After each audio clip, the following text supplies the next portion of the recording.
ഈ ക്ഷേത്രം വളരെ വിശാലമായിട്ടുള്ള ഒരു സ്ഥലത്തൊന്നും ഇല്ലെങ്കിൽ വളരെ മനോഹരമാണ് കേട്ടോ. വളരെ മനോഹരമായൊരു സ്ഥലത്താണ് ഇരിക്കുന്നത്. ഒരുപാട് കോൺട്രവേഴ്സീസ് ഉണ്ട്.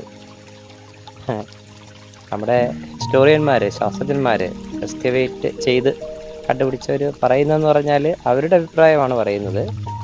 പാണ്ഡവർ കേരളത്തിലോട്ട് വന്നിട്ടില്ല എന്നാണ്. അപ്പോൾ എന്തുകൊണ്ടാണ് ഇത് ഇങ്ങനെ ഒരു സങ്കല്പം? എല്ലാ വിശ്വാസങ്ങളാണ്. മിക്കവാറും ഞാൻ നോക്കുമ്പോൾ കാണുന്നത് ഗോശാല കൃഷ്ണനെയാണ്. അതായത് ശൈവം നിലനിന്നിരുന്ന ഒരു സ്ഥലമാണ് ഇവിടെയൊക്കെ.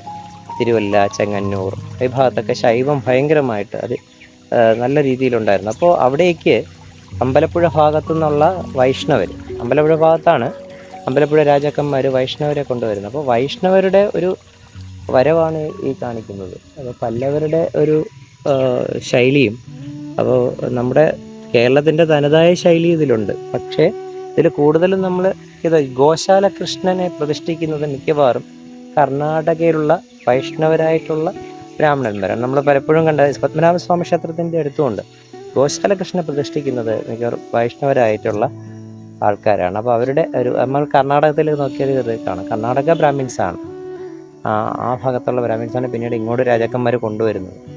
അപ്പോൾ ആ ശൈവത്തിൻ്റെ കൂടെ ഇവിടെ വൈഷ്ണവ സമ്പ്രദായം കൂടെ കൂടി വരുന്നതാണ് നമുക്കിവിടെ കാണാൻ സാധിക്കുന്നത്.